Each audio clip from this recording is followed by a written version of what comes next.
Okay, thank you for joining us again.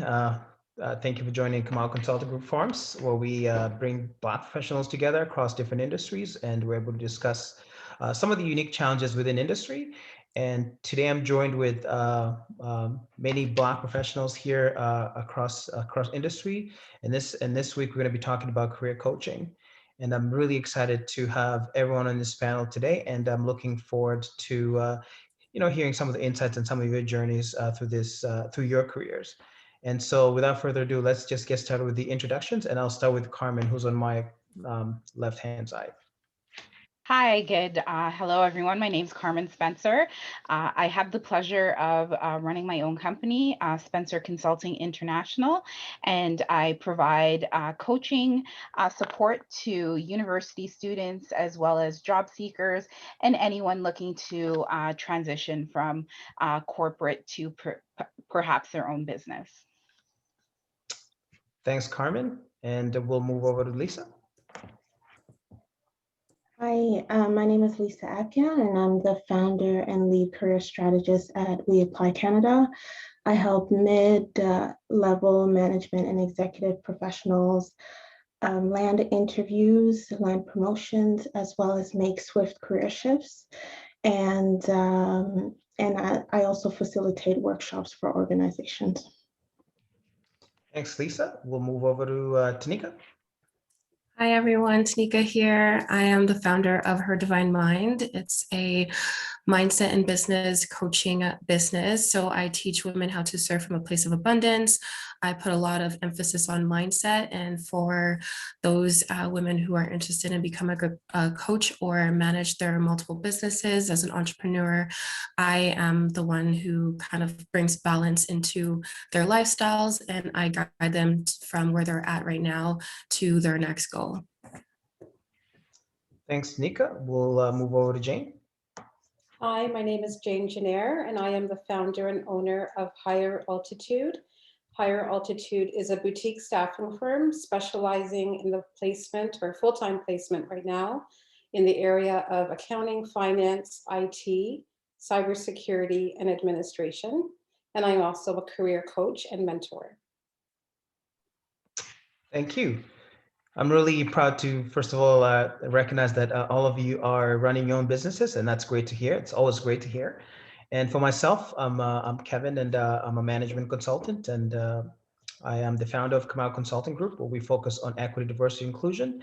And our approach is normally a strategic one, where we work with both public and private sectors to ensure that we have inclusive participation for our clients within their settings.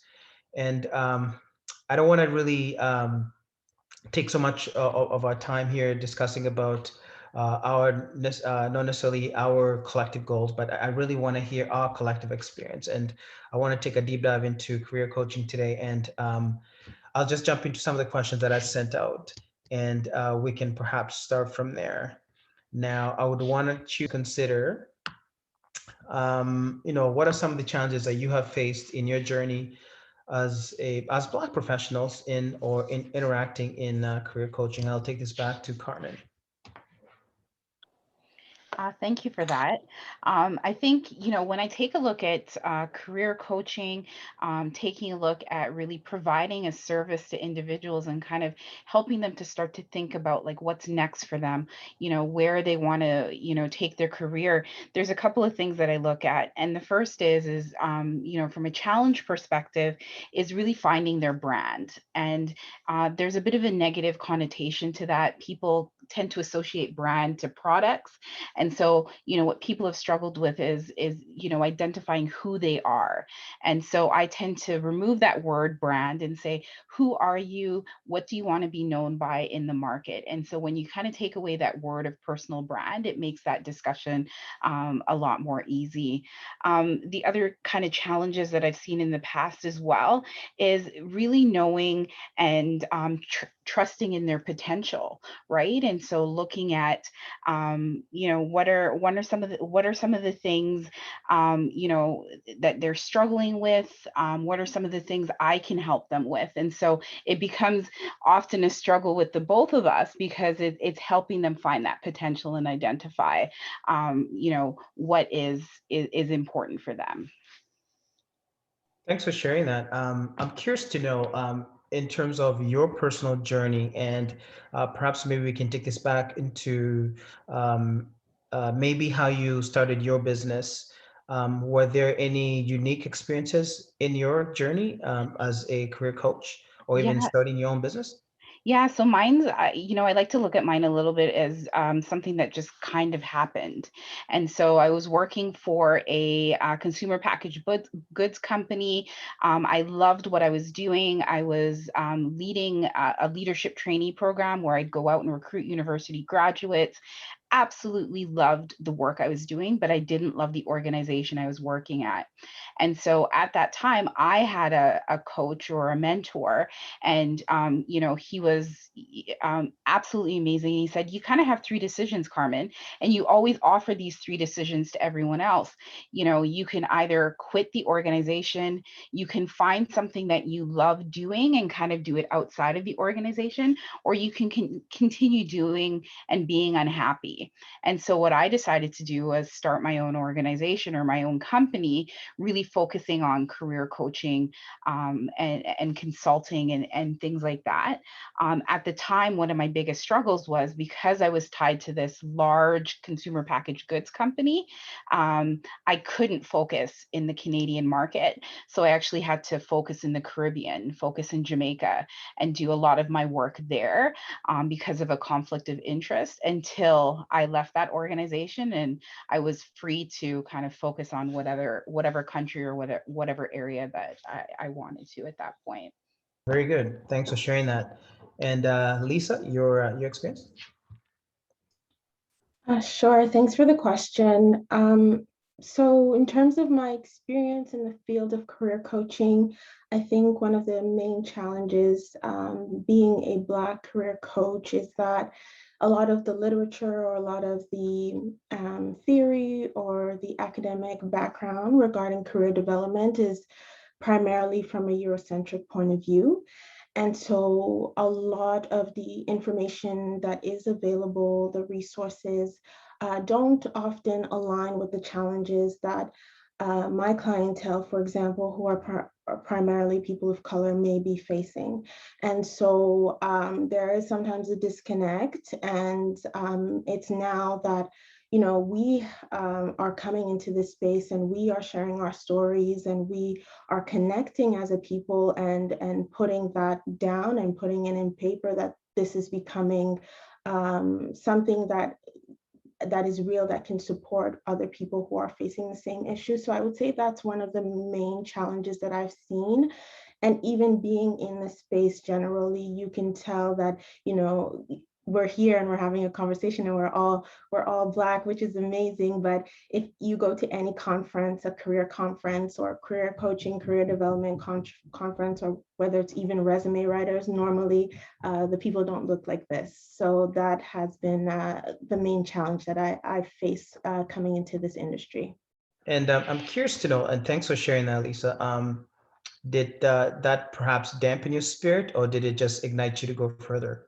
The fact that um, can be very difficult navigating that space, especially given the fact that there's a huge disconnect between what academia says versus who the client is serving.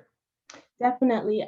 For me, it was a motivating factor because I saw the need. I've been wanting to start this business for a long time because a lot of people around me are very qualified, very capable people, but because sometimes of lack of information or the inability to market themselves adequately, or just your upbringing and things that you're taught growing up that you believe are okay, but don't match or don't align properly with the way the workplace is. So all those are things that really motivated me. And the more I also moved up, my background is in the public service. The more I moved up in the public service, the more I realized there was definitely a need for it. So that's why I started the company.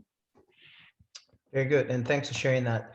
I'm keen to unpack a lot more on that, but I know we're going to have lots of questions to follow up on this. Tanika, your experience?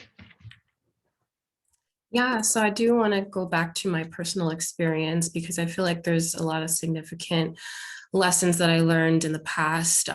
Just coming out of college, I was fortunate enough to have a position which my peers have not really been able to get. I've been able to get more easily, and I would say that because I always had a high sense of self-awareness. But I know to other peers at the time, it did not come as easily to them as it did with me. So a little bit of a background, I took the law clerk program at Humber College and then took a little bit of the Law and Society at York University. And so as I was working, I didn't really commit to finishing university because I was already in my role of choice. But just being in that workplace and shifting from workplace to workplace, I already had such challenges, for instance, with gaining enough experience, number one, because as you're coming into even an entry level position, you want to, they ask for related experience or direct experience, and that's often hard to prove if you've only done maybe one-off retail jobs and it's not directly related to an office position. So that's one barrier that I faced, but I was able to work my way and market myself in an adequate way to bypass that. Another barrier I faced was not being able to get a full-time position, like an actual permanent role. And I constantly had to deal with whether or not I was good enough for the company, the organization that had offered me only contract roles. And it wasn't until I most recently that I've been offered two permanent full-time jobs, but only accepted one permanent full-time job until I started experiencing racial discrimination in the workplace. So, and then it just goes back to what Carmen mentioned about lack of identity. It's really important that we are aware of the challenges we face with our own selves. Post-traumatic depression like PTSD, that's really important to understand and be fully aware of the systemic barriers that we face going into certain job interviews, and already knowing that we're probably not represented as well as we should be. And when we are invited to these tables, again, we're underrepresented. We don't really have much of a voice. We feel as though we don't have a voice because if we do end up speaking up, there could be a possibility that we may lose our role. So I think one of the challenges that I would just relay to my client who is looking to get a new position anywhere is to just get really sure about themselves, get really sure of who they are, get a sense of what they really want out of that exchange, and to really create a space within themselves to feel safe in that workplace. Well put, and thanks for sharing that, Tanika. And Jane, your thoughts? I've been in the recruiting space for 20 plus years. So and working with one global organization for Robert Half for 16 years. I came across, had to source candidates for the corporate sector and opportunities, in the areas that I still focus in, which is accounting, IT, and admin. And so in those spaces, I always found myself leaning into the career coaching piece where, especially when there were, people within our community that were coming, like, Black, candidates that were coming through and being, positioned for opportunities, I found myself career coaching them and helping them to interview, working on their interview skills so that they would win the job. And I did find, though, that, the spin on it was that, you had to really help motivate, because they really did sometimes feel like they were being underserved, not necessarily me. So in a position of power, I felt that it was my duty to help our candidates, or help candidates from our community just move forward, so they wouldn't necessarily face some of those barriers themselves. As for me, sort of what Shanika was saying, I found myself pretty fortunate to land opportunities fairly easy, because I get myself too. I'm very self-aware, and know how to position and lean. And so I think that helps me sort of with other people through the coaching piece. But I definitely have had my challenges, which I'm sure we'll talk about as we go along. But I think with that, being aware, it's what helps me help other people that are facing systemic barriers in our community and for jobs. It helps me push them through.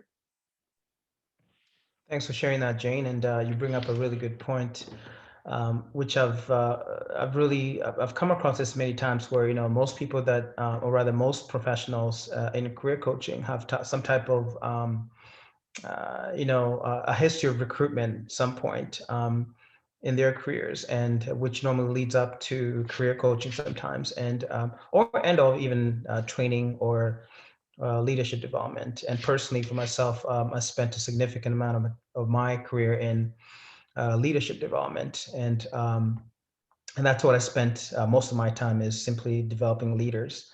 And through that, you do find yourself in situations where you're career coaching to some extent, one way or the other. And I'd be curious to understand some of the experiences, and which is going to come up in our second question, and which is simply, based on your experience, what are the top 3 barriers that are unique to Black professionals in career coaching? And I can think of quite a few. And what are some of the solutions to some of these barriers? We can focus on the top 2 or top 3, and I'll take this back to Carmen. Thank you for that. And just to be clear, like, are we, like, when we talk about the barriers that are to Black professionals in career coaching, are we referring to the people that we're coaching, or are we referring to ourselves? Because I think it's very important to kind of, look at those two. That's a great question. We can distinguish the two. So we can perhaps start by talking about our personal experiences, which sometimes are not necessarily reflective of our clients. And we can also talk about some of the experiences that you've had with the interactions with your clients, which Yeah. can be fairly helpful. And I appreciate that, because I think it, a lot of the times when we're doing this type of work, we become so intertwined with our clients that whatever they're experiencing is what we experience as well. But when I look at some of the barriers that we're facing, the first one I would say is people recognizing what we're bringing to the table. So, I'll use myself as a great example. I've spent a significant amount of time implementing HR systems. I have a learning and development background. I've done work with consumer packaged goods. And so, if that was somebody else who came in a different package, who wasn't a Black woman, they'd be like, oh my goodness, like, look at all that experience that individual's bringing to the table. I want them to be my coach. And so that isn't necessarily the case, right? Because sometimes people are thinking, well, like, I get it, but did she just go into consulting because, it was the next best thing? Or did she just go into coaching because it was the next best thing? The other thing is often our people, so our own people, are hesitant to come to us from a coaching perspective, or they're hesitant when they look at our fees, or they look at the rate that we're charging.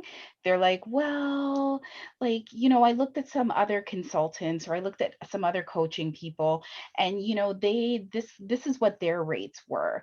And what we have to remember is that if you go into a store and you're buying a pair of slacks, and they are a brand name pair of slacks, you're going to pay for that, right? And so that also holds true to the service that we as Black professionals are providing as well. And so, I'll leave it to the rest of the panelists, but those are kind of two things that I look at from, from a challenge perspective, or something that's unique. Thanks for sharing that. And that you bring up a really good point, especially when it comes to someone really understanding value for your work, and especially once they've when you consider career coaching, they have not really experienced your work. It's a question of, okay, how much value can I place on Carmen's services? And that is a very unique point, and one that I find to be very common right across all sectors, and not just unique to career coaching, where I think people question what you're bringing to the table. And when you compare that to sometimes even perhaps our white colleagues, that may not necessarily be the case. I think it's important to try and unpack and understand why those differences exist. And as uncomfortable as these conversations are, it will never be helpful not to talk about them. The only way we can actually unpack this and understand why this continues to happen is by actually getting uncomfortable and talking about it. And thanks for sharing that. Elisa, your thoughts? Sure. Carmen made a great point, and to add to that, I'd say some of the barriers, I think, also is just a lack of understanding of what the service is. People don't like, career coaching is new to them, so they don't really understand what the service is or what it entails, or even the amount of work that you have to do to provide the assistance to them, to coach them. So that definitely, I feel, has been a challenge that I've seen. Sometimes people just think, yeah, we're just gonna, have a call and talk about my career, and that's it. But there's so much more to it. And I think with time, as people understand the industry better, and more people who look like us are in the industry, it's going to become more common, and people will see the value for it. Because if it's not a priority to you, often you don't want to invest in something that you don't see as a priority, or that you don't feel like you're going to get value out of it. So when the perspective or the mindset regarding it changes, that will, I think, more and more people will take advantage of the resources that are available.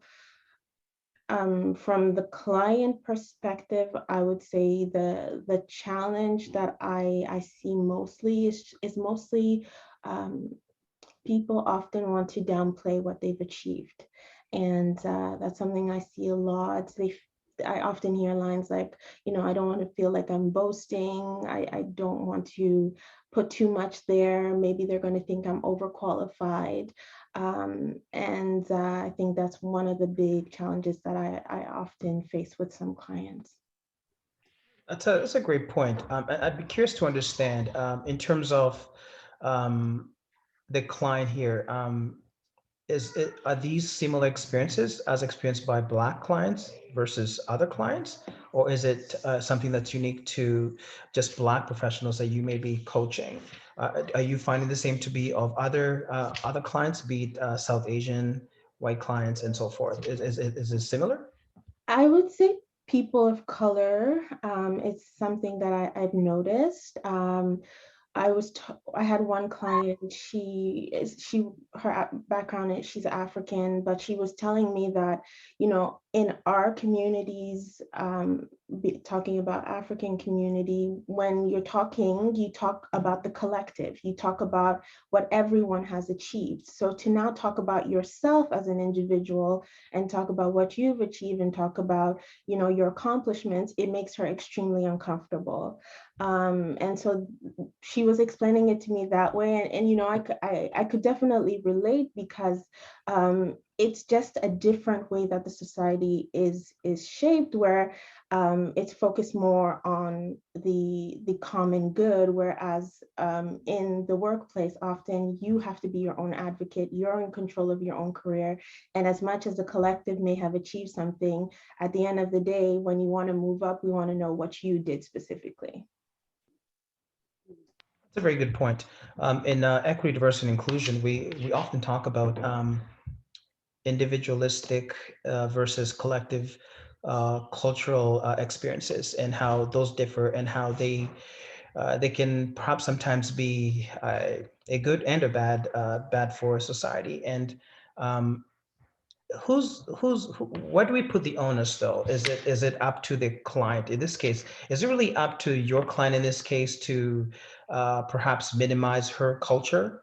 Because if we were to minimize our culture where they don't necessarily celebrate individualistic experiences as opposed to a collective experience, then we're really minimizing and we're turning into a homogeneous. And that's not really what we're trying to get at least from an ADI perspective.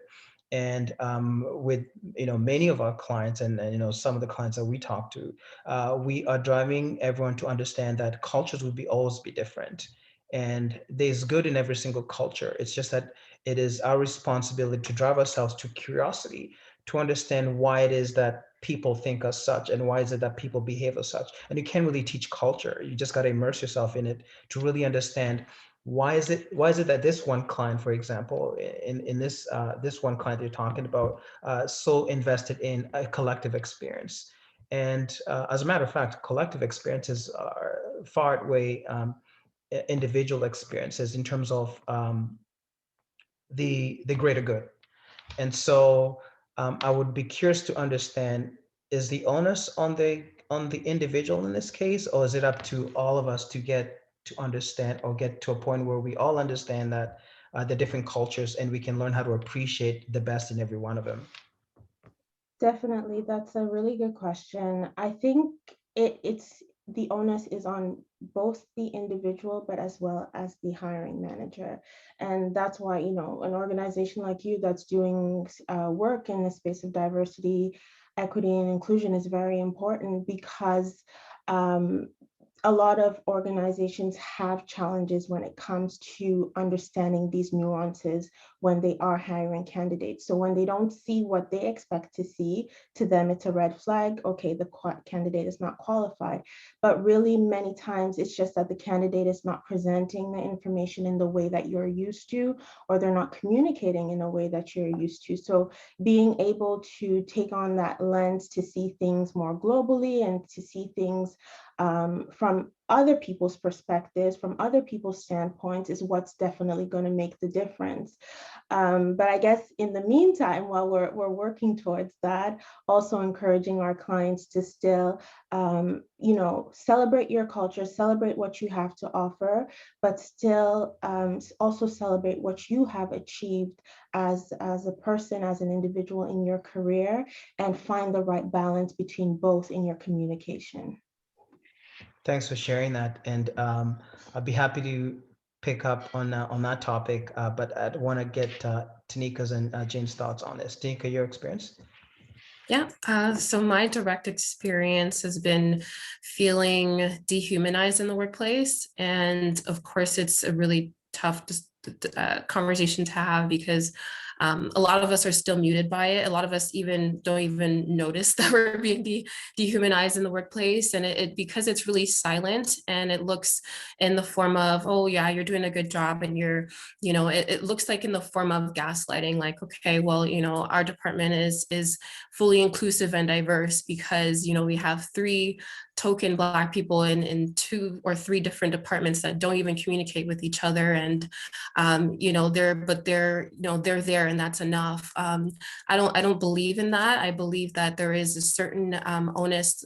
We were talking about responsibility on not just us as the professionals, but the organization and the inclusion and diversity leaders that are in that organization to really get those people somehow in liaison with each other, because we have been taught to not trust one another and not be, in these sorts of places because it makes other people feel uncomfortable. And we need to call it out for what it is. That's discrimination, and it's on a systemic level. So yeah, I wanted to call it out because I feel like this conversation, it's going to be hard, but the more we push it under the rug, the more of our Black professionals are going to feel the lower end of the stick of actually climbing the ladder of where they want to be, whether it be a lawyer, doctor, entrepreneur, coach.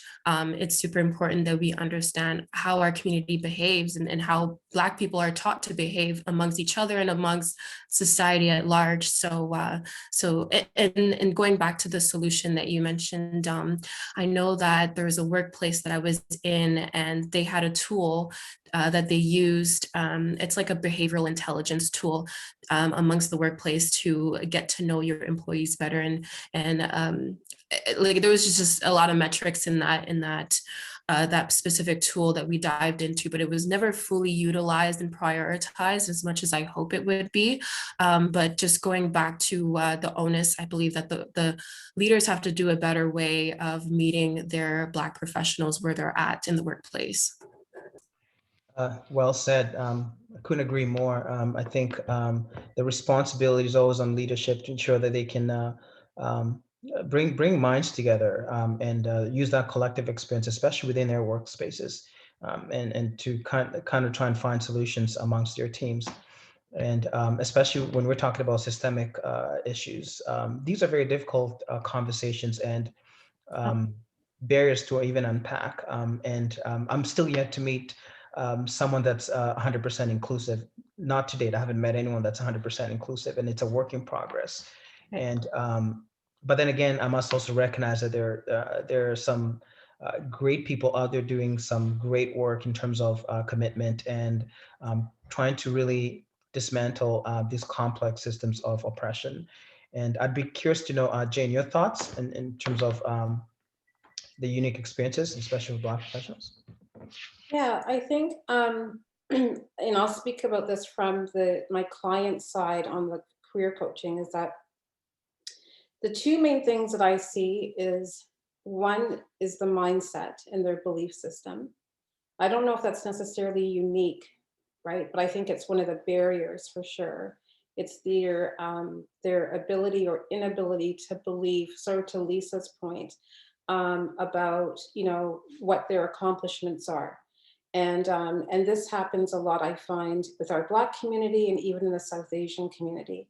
And so as an interview coach, I'm saying to them, use I was responsible for versus the collective of we. And that has been one of the, one major struggle that I find that sort of interferes with just the mindset and how people view themselves when they're within a department that they're working in. But also just their whole belief system and the wiring that has happened for us as a community, and sort of just the walk, the walk that people are taking into new opportunities, whether it's an advancement, a new job.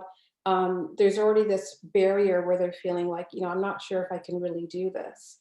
And so when you're working it out with them as a career coach, and you help them just turn that corner just a little bit, you just see sort of like the blinkers, right, Lisa, like just going off, where they just feel like, I can't believe in it. And maybe to us it's a little bit more simplistic when you've been when things have been a little bit easier. But I think the benefit, and for me, I've had Black Black individuals reach out to me as to be their career coach, because I think it's because they know that I understand. I've been in corporate spaces and know what it's like. And so when you can share, that feeling, you can help them get over the barriers. The other thing is just the whole selling themselves. And I think as a career coach, we have to walk the walk and talk the talk. So, personal branding is huge right now. And so I consider that to be a barrier, because without that, there's a lot of pressure, right? A lot of pressure for social media. How do you show up in the world? To Carmen's point, how do you represent yourself? And we have to take that information to our clients, but we have to do it. I have invested, quite a few dollars on branding, branding my business for Higher Altitude, branding my business as a career coach. And I think that the world is a product. To Carmen's point, we are now, like a product at Best Buy, right? Best Buy is to, sell what's in front of them. And so I always say to people, if you were to be a product right now, how would you want to be, how would you want to be seen? How would you want to be represented? Like if you were a brochure, you wouldn't have sloppy grammar. You wouldn't, just give somebody a random crunched up paper. You would present it in the best way possible. So that is exactly how you have to present yourself in this market, whether you like it or not. I mean, I'm resisting social media presentations day after day after day. How many, content, how many, posts do I have to do per day, and how much times do I have to show up? And, it's a lot of pressure, right? But we have to walk it. And I think that people need to know right now, we are in a place where you have to put your best foot forward and do what it takes to sell yourself, for lack of a better term, but sell yourself effectively. It's really important. Thanks for sharing that. And I do agree that it is very important to be able to sell yourself, just like you would a product. But we must also recognize some of the different perspectives in this case, where it's very difficult for you to uh, um, perceive something that you can't quite see. So we must also recognize that from a career coach perspective. And so, I mean, I can be I can help someone brand themselves, and I can certainly do that. But it can be also very difficult for that person to have confidence in themselves if they cannot see themselves represented. So we also have another hurdle to break. And so I do believe psychological barriers play a big part in advancing yourself as a business, or as even as a career, or as any profession out there.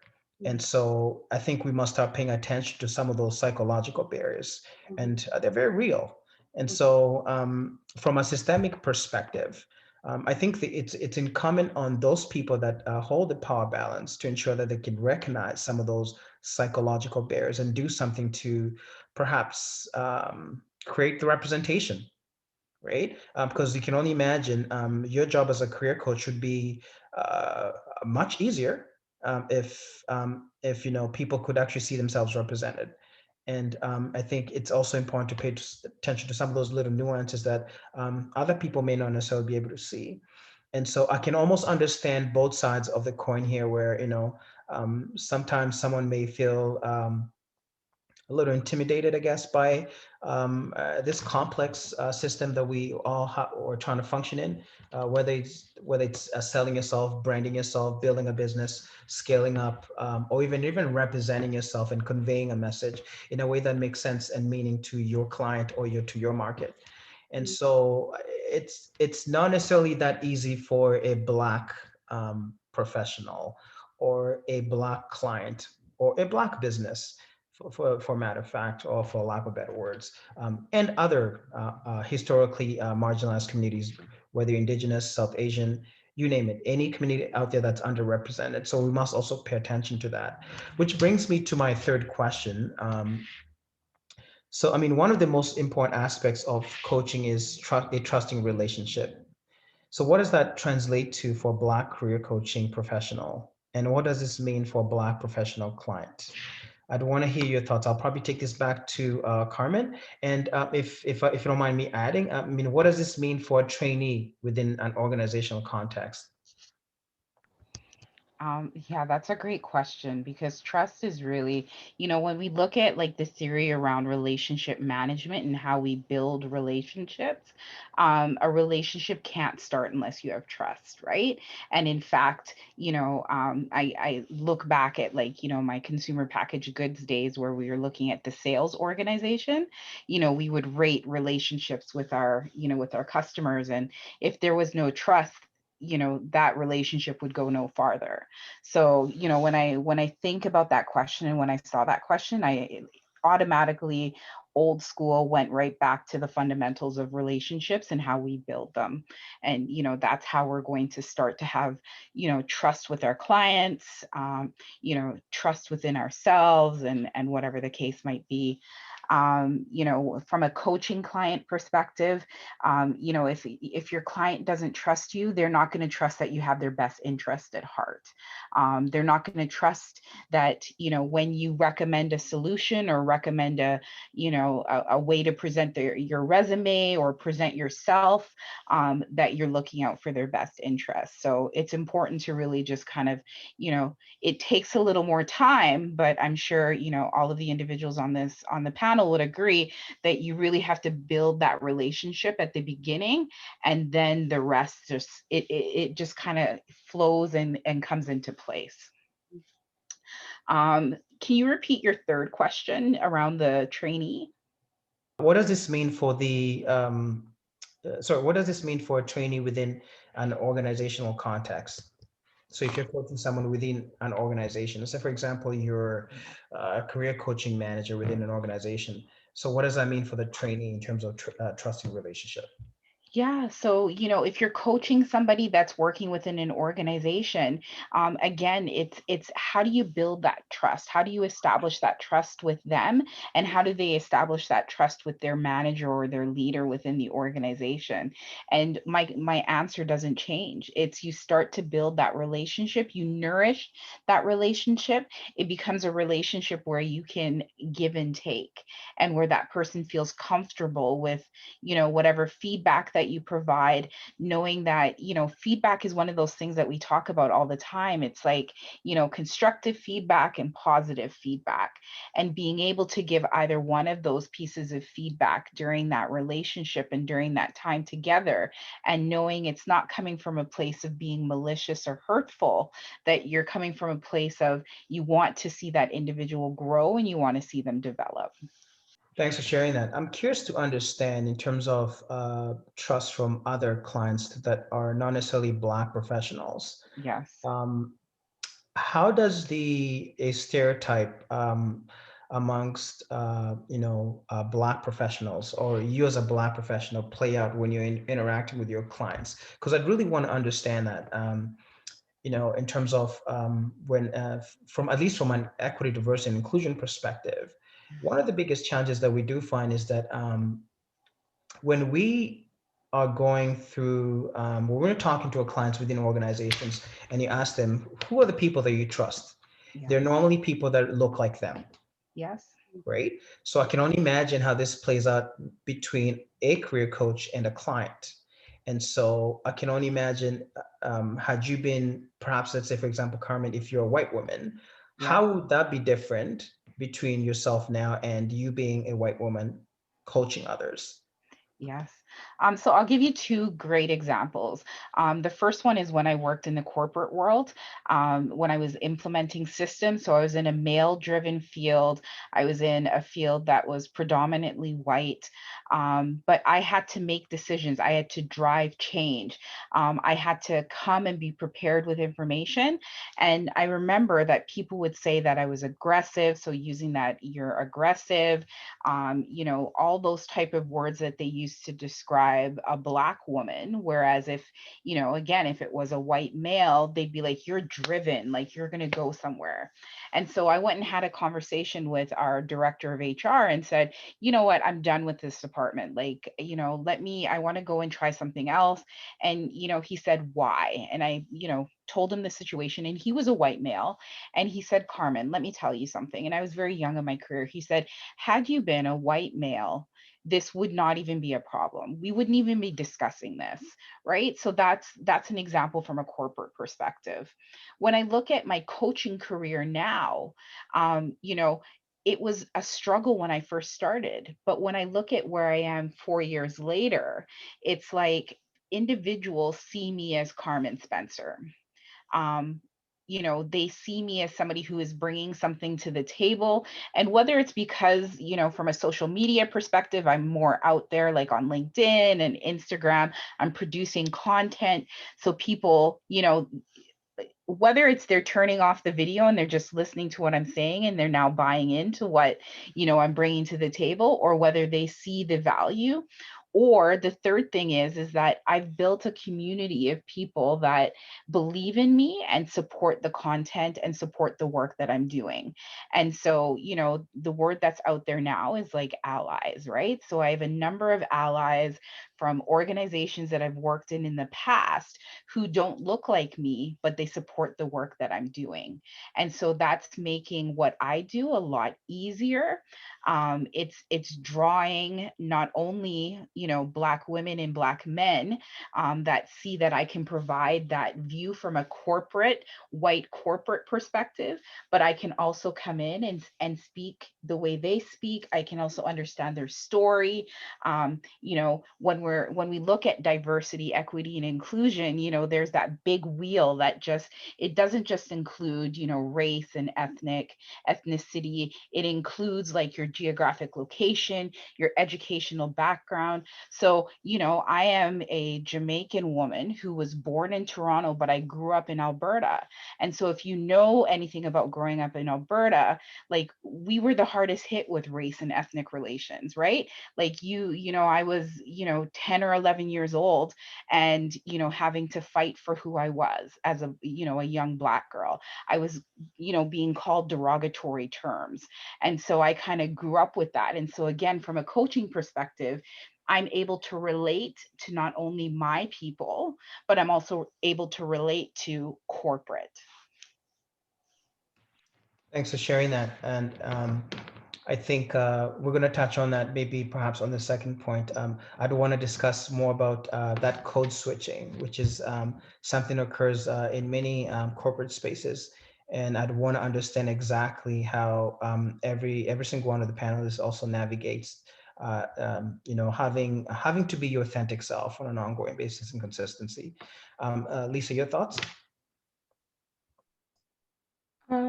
Yes. So with respect to trust, I think, building trust with your audience or your clientele of whatever background, I think one of the main things is showing up. We talked about personal branding a lot, and I've seen that the more I show up, the more I put myself out there, the more I connect with people of all kinds of backgrounds. I invite myself to meetings. I'll see a networking meeting of executives from whatever organization, and I'll check, oh, I know that person there, and I'll go into the meeting. Nobody looks like me, nobody sounds like me, it's fine, I'll show up. So the more you show up, the more they know you, the more you build trust with people. So that's definitely key. With respect to the client perspective, I think what I've seen is that a lot of clients don't trust the system. They don't trust the HR process. They don't trust the organizations. So that is also a barrier, or not a barrier, but something that also needs to be addressed as supporting them as a career coach, building that confidence in the system again, because some people have been let down so many times that now they've given up. They don't want to try anymore. They're saying, I don't want to reach out to people. I don't want to apply for jobs because they're going to say no. They've already kind of conditioned themselves to know that the response is no, so they're not even trying anymore. And I think that's where that's a kind of dangerous and a not so good place to be, but that's why really coaching helps and supports people to regain that trust in the system. And I'm not at all saying that the challenges or the barriers or even the discrimination doesn't exist. It definitely does exist, but helping people position themselves where it doesn't become a roadblock that they no longer want to present themselves or show up in the workplace. Thanks for sharing that. And I think that's a really great point, especially as it pertains to, some of the challenges that professionals will be facing within an organizational context. And I would like to think that most Black professionals, I would say most, not all, but most, keep their head low, stay out of trouble, because at the end of the day, you gotta, you gotta make sure you keep your employment, and no one wants to be seen as the troublemaker. And so now that's where my work comes in, and we uncover some of these situations where a conflict of interest clause, which is part of most employment contracts, it is a gag order. You can't really speak up, And if you do, then it is a conflict of interest, and you're simply violating your employment contract. And so we try and make sure that our clients can understand how some of the policy and practices that we have within HR and have been part of the systemic problem that we have, and have in fact perpetuated that same discrimination over the years, where we think that they're actually in fact helping the organization, they're actually hurting the organization, because I cannot be my best self if I'm not authentic, and I just cannot be as productive if I'm not allowed to be myself. And if I feel like something is unfair, then there should be opportunities and channels for me to voice that concern. And unfortunately, that's not the case today. And that's some of the work that we do, especially with our organizations. So we allow organizations to be able to see that, and how they can perhaps facilitate those open and honest conversations in a way that's meaningful and respectful. I'd want to hear your thoughts, Tanika. Yeah, that's a really great point. I do want to expand on what career coaching should mean, especially to a Black professional who doesn't necessarily know the value of it. It just goes back to, lack of identity and lack of awareness of which way to go, especially if they've never had a discussion with themselves on who they are, what they're about, what they stand for, going back to personal brand and who they want to show up as. And that could be different for everyone. And so how we begin to open that dialogue is just to let them know, by the way, the space that I hold for us is safe. It's non-discriminatory. It's non-judgmental. I think that's really important to say to a trainee and someone who is a Black professional going into, I don't know, their next role, or just, hasn't been in the workplace and just wants to get a broad overview of what to expect. It's really important that that they hold that space. They're taught, first of all, how to hold that space for themselves in order for themselves to grow and not even be their worst critic. Because a lot of us, like what you say, we lay low, but there's a reason why we lay low, right? We're taught that if we speak up, that we could potentially lose our jobs. And so how do we encourage ourselves and become self-empowered enough to really come out and speak our truth, speak our mind, and in order for us to bring our whole selves to the workplace? That's really important to feel. And just like, I want to bring this quote. It's like, they say it takes a village to raise a child, but it also takes a village to begin to open this, diversity and inclusion umbrella to everyone, including non-Black members in organizations and corporations, to be open enough to recognize where we are at right now, where we are at today, to really bring the most out of that, and whatever we want to make that as. Very good. Thanks for sharing that, Tanika. And Jane, your thoughts? So my thoughts are what everybody has said pretty much already. I think the only thing that I would add to this this point of view is that, when people are, looking at opportunities, whether they're joining an organization or moving a department, what I tell my clients, or anybody else that I've worked with in any of the capacities that I've been in, is that you really should make sure that your values are in alignment, whether it be the organization or the department, as much as you can. Because certainly what I've seen at the 40-year-old plus, what starts to happen is that if you're experiencing burnout and you're questioning why you're doing what you're doing and why are you not getting the support and who is the organization, it's probably because you need an alignment of some sort, and you need to adjust something, or make a shift, or change careers and start your own business or move into a different area. So I guess with everything that we've said, that we have to check ourselves and believe that, the right opportunities that are meant for us, right? Whether it's that you believe in God or a higher power or the universe, you are going to be where you're supposed to be. Whether you make this decision today because you thought it was the right decision, you find out later. But once you start feeling a little bit uncomfortable and start seeing that things are, not lined up, then it's time to make a change. And so I think that comes with trust, and whether it be with a department or as someone's, facilitator in their career, having those conversations and helping them to navigate, get them, where they want to be into a better place, but it takes, understanding. So I always say to people, right, I think that, in life, we need, a good personal trainer for fitness.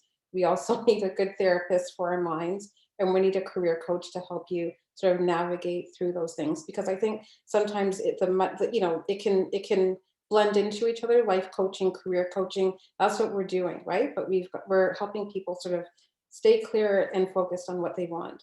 And I think I think when you have that understanding as a career coach, right, ladies, like, people trust you when you can say that, what, this is what I think, and here's how you can maneuver here little by little, because it doesn't happen overnight. So I think that's how the trust is established. Thanks for sharing that. And I think those are some really great insights and perspectives on especially trusting relationships, which will bring us to a last question. And I'd want to hear your thoughts, ladies, on what role, and I think you've answered this for the most part, but I'd want to expand on it. I mean, what role does career coaching play in breaking barriers to both industry and community? I'll take this back to Carmen. Yeah, like honestly, I think, the work that we're doing from a coaching perspective, the work that we're doing from a recruitment perspective and supporting all of those, that kind of that scope of that area of scope is really showing people that they, what their potential is, what they can accomplish, that they can go into an organization and be anything that they want to be. I think it was you, Kevin, who said, as well as you, Tanika, who were talking about the fact that, we kind of, as Black individuals, we go into our roles and we kind of, we just kind of remain steady, and, we try not to have conflict, and, we just kind of try to get our job done. I was never like that. And that was part of the problem, is that they could never shut me up, right? I knew what I was capable of. My parents, from the day I was born, was telling me how amazing I was, and that I can go out and do whatever I think I can do.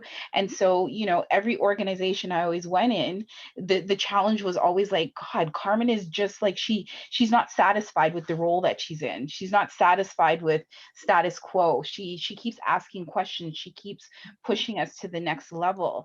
And so from a coaching perspective, that's what I do with a lot of like my university graduates. That's what I do with a lot of my, people of color. Like, I tell them, you can reach whatever goal that you want to reach. Here's what your potential is.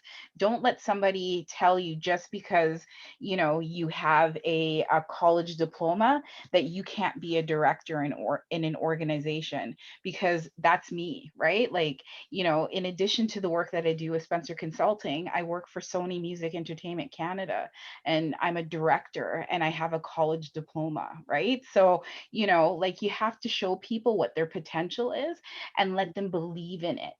And so, that's what I have to say.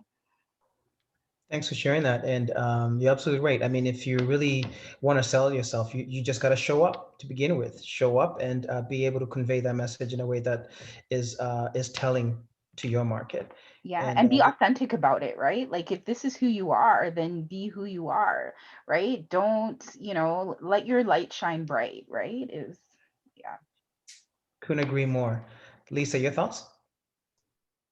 I think the work that we're doing is really supporting people to be in spaces that may not have accepted them or appreciated them before. I can think of two clients that I've worked with in the last couple of months. It's their public service processes, so they're very long. And two of these clients are at the point now they're going to be appointed in very senior roles in government, one at the provincial level, one at the federal level, and becoming some of the first Black people to hold these roles. And to know that I was a part of that journey, and seeing how they were the first time we met, and having those conversations and speaking to them about the process and everything, for me, that's the biggest joy, to know that I can support people to be in places that wouldn't have wanted or accepted them before, but supporting them in presenting themselves properly and also speaking the lingo and just showcasing what is already inside of them. It's not like we're making things up, it's already inside of them, and it's just a matter of bringing it out properly. So for me, that's the biggest thing. Thanks for sharing that, and I couldn't agree more. It's all about exploring the possibilities within amongst ourselves, I guess, and taking that further and trying to recognize exactly what's in us and what are the possibilities out there for us. And once I think you're able to self-identify, and you can certainly sell that to a point where you're just maximizing your potential. And I think and I think that's very difficult, even worse for a Black professional, considering some of the climate and some of the systemic barriers that people face. And so uh, there's a lot of work to be done, but I think I couldn't agree more in terms of like how career coaching is able to facilitate that, to actually have someone recognize their potential and explore it. Tanika, I'd want to hear your thoughts. Yeah, I definitely agree with the women who have spoken, and with you, Kevin, is that there's a lot that needs to be done, but there's like, the more that we have these conversations, the more we are able to come with our authentic selves, and therefore break the barriers that were once in place, that are now just allowing us to get inspired again, and just like what Carmen mentioned, relight ourselves from the inside out, and reimagine who we can possibly be, and just recognize the sky is not the limit, that we could really shoot for the stars. And it's really important that and I think what's best about doing this work with individuals in business, and even in the workplace, is that when they start to make the shifts, it's really important that number one, I acknowledge it, but they also acknowledge the little shifts that they have in their self-limiting beliefs, and what they thought that they could not do, and now knowing what they can do, and seeing that transformation, that energy shift is what's the most rewarding for me. And it just goes back to tapping into that highest potential, and therefore highest earning potential as well. So you're actually being recognized on a value level, that you're actually doing work that is so beneficial to the organization, and not just yourself. Thanks for sharing that, Nika. And Jane, your thoughts?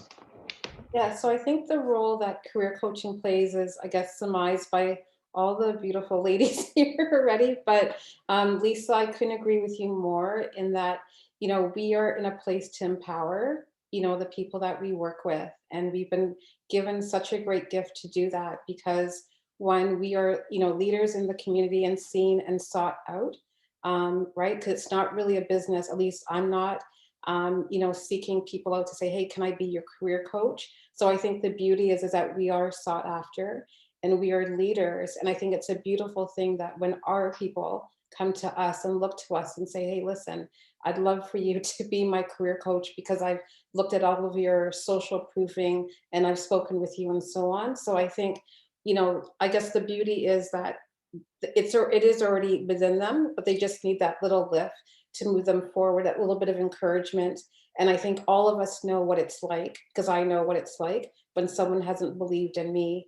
I know what it's like when someone's trying to keep you down.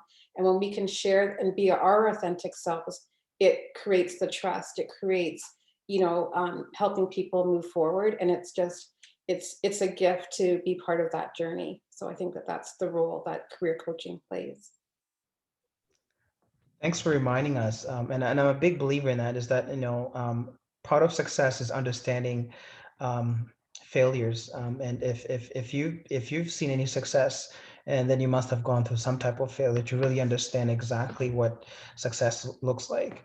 And I just want to bring this to a close, but I want to first of all thank you for joining us tonight. I think we had some great insights and perspectives exchange on this platform today. I think doing great in trying to break barriers, especially as it pertains to systemic issues that are faced by Black professionals. And I just want to bring in some maybe perhaps closing thoughts, and we can go around. Maybe I can take this back to Jane, because I know she always spoke last. So I'll start with Jane, and we're going to go around and just give her the opportunity to put in her closing thoughts, and everyone else as well. Yeah, well, first I want to say thank you, Kevin, for allowing us to, and for me to be part of this, amazing conversation, such an important conversation. I think I want to end it off by saying there's hope for all of us. And, I think we're all moving in the right direction. I think that, the world has been forced, to take a look at things, whether, which is probably another conversation, but I think, there's lots of more great work to do, but I think we're moving forward as a community. And I think that we're positioned well with the leadership, the thought leadership, and the people that can help support us and raise each other up. That we just need to keep doing that, keep raising our community, to go to higher places where they may not have dreamed that they could be. Thanks, Jane. And Tanika, your closing thoughts? Yes, I totally agree. And I do want to close this by actually, thanking you, Kevin, as well, for facilitating this discussion. It's really important that we have more of it. I've stressed that a lot in this couple minutes of our meeting, and it's really important that we fill each other's cups up. We're really brothers and sisters, and it's about time that we've come full circle to really, building the community that we also really crave. And especially during this time of the pandemic and social and physical distancing, it just makes these conversations and these coming together, these gatherings, even more important and more crucial to our community. So thank you. Thanks, Tanika. And Lisa, your thoughts? I'd say to people who are, whether they're looking to start their career or whatever stage they are in their career, whether they want to start a business, I would say don't be afraid and just go for it.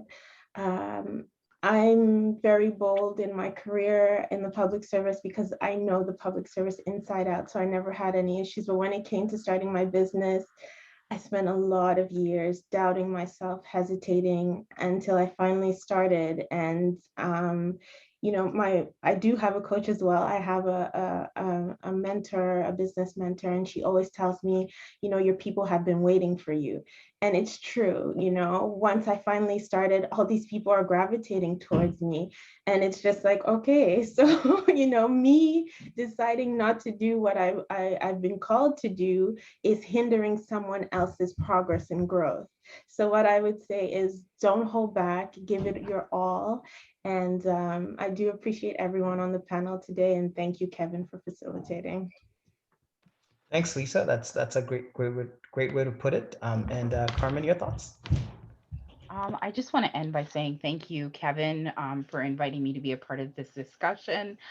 Thank you, Lisa, Tanika, and Jane. I feel like I've learned so much from, all of you today in regards to your journey as well as the work that you do. And the only thing I want to say is you have four very strong women that are before you today, and it also shows you that there's so many different options out there. So even within the four of us, there's so many different things that we can offer. And so I just hope that our community sees, the options that are available to support them on their journey. Thanks for sharing that, Carmen, and I couldn't agree more. I want to thank you again for joining us on this panel. We have four great professionals here, breaking barriers within the community and industry. And feel free to get in touch with any one of them. And I'm sure you're going to find success with whoever you pick out of this panel. And thanks again, and keep doing what you're doing. I think everyone out there is watching and is inclined to perhaps take that next step in finding that spirit within themselves to perhaps move over to a new career or even start a business, whatever the case is. I think it does bring inspiration to know that there's someone that can guide them through this, be it a career or a business. Once again, thanks for joining us, and I'll be more than happy to have this conversation another day, where we can bring again our minds together and talk about a different topic and think about, perhaps, some of the spirit that keeps us going, especially within our businesses. Thanks again, and have a good night. Thank you, ladies. Thank you, Kevin. Thank Bye you. now. Thank you. Thank you so much.